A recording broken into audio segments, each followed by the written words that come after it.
சொந்தங்கள் அனைவருக்கும் அன்பார்ந்த வணக்கம். எல்லாரும் எப்படி இருக்கிறீங்க? எல்லாரும் அங்கங்கே கொரோனா வந்திருக்கு அப்படின்னு சொல்கிறாங்க.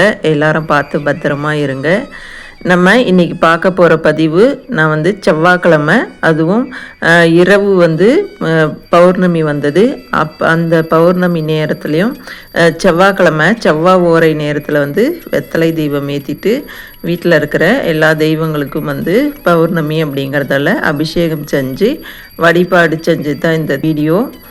நம்ம சேனலை முதல் முறையாக பார்க்குறீங்க அப்படின்னா சப்ஸ்கிரைப் பண்ணி சப்போர்ட் பண்ணுங்கள்.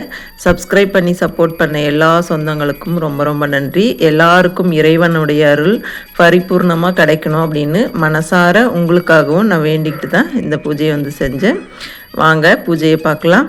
பௌர்ணமி நாளில் நம்மக்கிட்ட சிலை இருந்தது அப்படின்னா அபிஷேகம் செய்கிறது ரொம்பவே சிறப்பு. பௌர்ணமி நாளில் அந்த வெளிச்சத்தில் எல்லா தெய்வங்களுக்கும் பவர் அதிகமாக இருக்கும். அதுவும் அன்றைக்கி பௌர்ணமி இரவு நேரத்தில் வழிபாடு செய்கிறது அப்படிங்கிறது ரொம்பவே சிறப்பு. மட்டும் இல்லை, குலதெய்வம் வழிபாடு செய்கிறதும் அதை விட ரொம்ப ரொம்ப சிறப்பு. 3 அபிஷேகம் தான் செஞ்சுருந்தேன். அதில் திருமஞ்சன பொடி, அதுக்கப்புறம் சந்தனம், அதுக்கப்புறம் பால். சிம்பிளாக நம்மக்கிட்ட என்ன இருக்கோ அதை வச்சு நான் அபிஷேகம் செஞ்சேன். ரொம்ப நாள் ஆச்சு பூஜை வீடியோ கொடுத்து. என்னால் இந்த லீவில் ஹாலிடேஸில் அங்கே ஊருக்கு அடிக்கடி போனதாலையும் வீட்டு வேலை நடந்துகிட்ருக்கிறதாலையும் என்னால் பூஜை வீடியோ கொடுக்க முடியல. ரொம்ப நாள் ஆச்சு நான் பூஜை வீடியோ கொடுத்து. அதனால் இந்த வீடியோ எடுத்து கூட 3 நாள் ஆகிடுச்சி.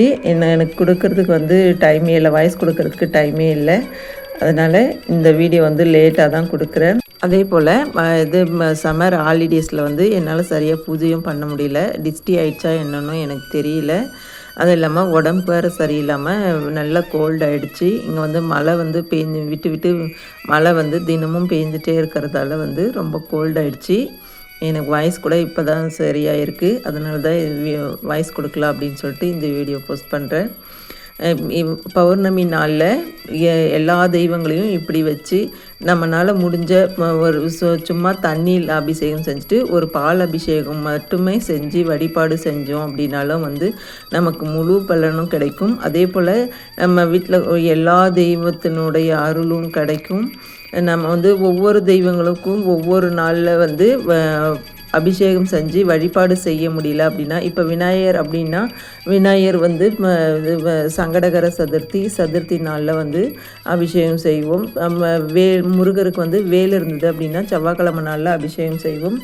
அதே போல் சிவன் நந்தி வச்சுருந்தோம் அப்படின்னா நம்ம அதை திங்கக்கிழமை நாளில் அபிஷேகம் செய்வோம். அப்படி இல்லைன்னா பிரதோஷ நேரத்தில் அபிஷேகம் செய்வோம். சாய்பாபாவுக்கு வியாழக்கிழமை நாளில் அபிஷேகம் செய்வோம். அந்த மாதிரி ஒவ்வொரு தெய்வங்களுக்கும் நம்மளால் தனித்தனியாக அபிஷேகம் செய்ய முடியல அப்படின்னாலும் நம்ம வீட்டில் இருக்கிற தெய்வங்களை அமாவாசை நாள் இரவும் இந்த மாதிரி அபிஷேகம் செஞ்சு வழிபாடு செய்யலாம். அதை விட சிறப்பு இந்த பௌர்ணமி நாளில் எல்லா தெய்வங்களையும் இந்த மாதிரி ஒன்று சேர்த்து அபிஷேகம் செஞ்சு வழிபாடு செய்கிறதுங்கிறது ரொம்பவே நல்லது.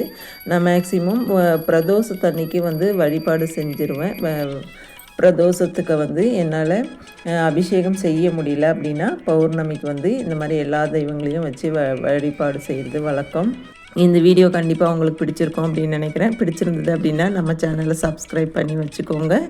இதே போல் பூஜை வீடியோக்கள் நிறைய வரும். அதே போல் உங்களுக்கு ஏதாவது பூஜை செய்கிறதுல சந்தேகம் இருந்தது அப்படின்னாலும் மறக்காமல் கமெண்ட்ஸில் சொல்லுங்கள். நம்ம வீடியோ பிடிச்சிருந்தது பிடிக்கல அப்படிங்கிறதையும் கமெண்ட்ஸில் சொல்லுங்கள்.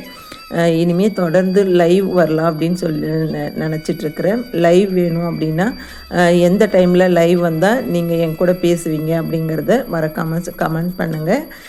ஓகே ஃப்ரெண்ட்ஸ், இந்த வீடியோ பிடிச்சிருந்தது அப்படின்னா அனைவருக்கும் ஷேர் பண்ணுங்கள்.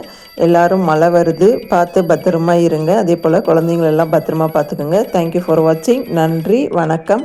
அனைவருக்கும் நல்லதே நடக்கும்.